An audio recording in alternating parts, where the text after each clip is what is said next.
আমরা আল্লাহ রাব্বুল আলামিনের ক্ষমা চাই, আল্লাহর রিজিক চাই এবং আল্লাহ রাব্বুল আলামিনের কাছ থেকে আমরা দয়া চাই।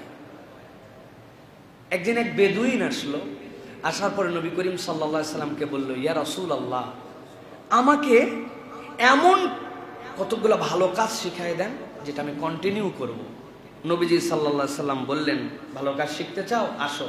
নবীজি হাত ধরছেন, ধরে বলছেন, তুমি সব সময় বলবে সুবহানাল্লাহ, আলহামদুলিল্লাহ, লা ইলাহা ইল্লাল্লাহ, আল্লাহু আকবার। বেদুইনকে নবীজি শিখাইছেন যে আমি একটা ভালো কাজ শিখান যেটা আমি সব সময় করব। নবীজি বললেন সুবহানাল্লাহ, আলহামদুলিল্লাহ, আল্লাহু লা ইলাহা ইল্লাল্লাহ, আল্লাহু আকবার। এই কথা শুনে বেদুইন হেঁটে চলে যাচ্ছে। খানিকক্ষণ পরে বেদুইন আবার উল্টা দিক ঘুরছে।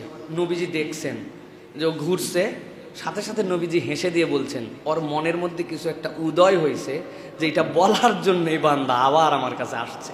ও আসার আগেই নবীজি এটা বলছেন।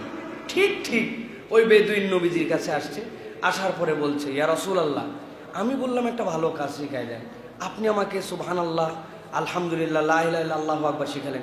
এইগুলো তো সব আল্লাহর জন্য, তো আমার জন্য কি? এইটা করলে আমি কি পাবো?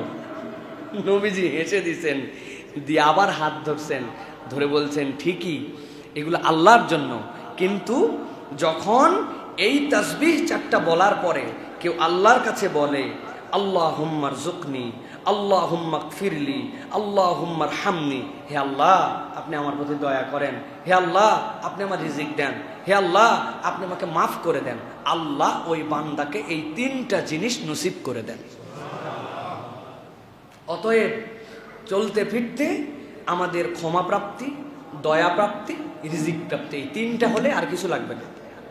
রিজিক আছে, ক্ষমা আছে, দয়া আছে, আল্লাহর দয়া, আল্লাহ ফেভার করে আপনাকে, আর কি লাগে আপনার? এই তিনটা জিনিস যদি পেতে চাই, এই বেদুইনকে শিখিয়ে দেওয়া নবীজির এই আমলটা আমরা করতে পারি। বাইহাকির হাদিসের মধ্যে আসছে, সুবহানাল্লাহ, আলহামদুলিল্লাহ, লা ইলাহা ইল্লাল্লাহ, আল্লাহু আকবার।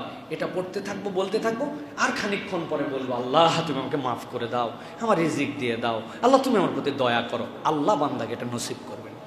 পারবো না ইনশাল্লাহ আমল করতে?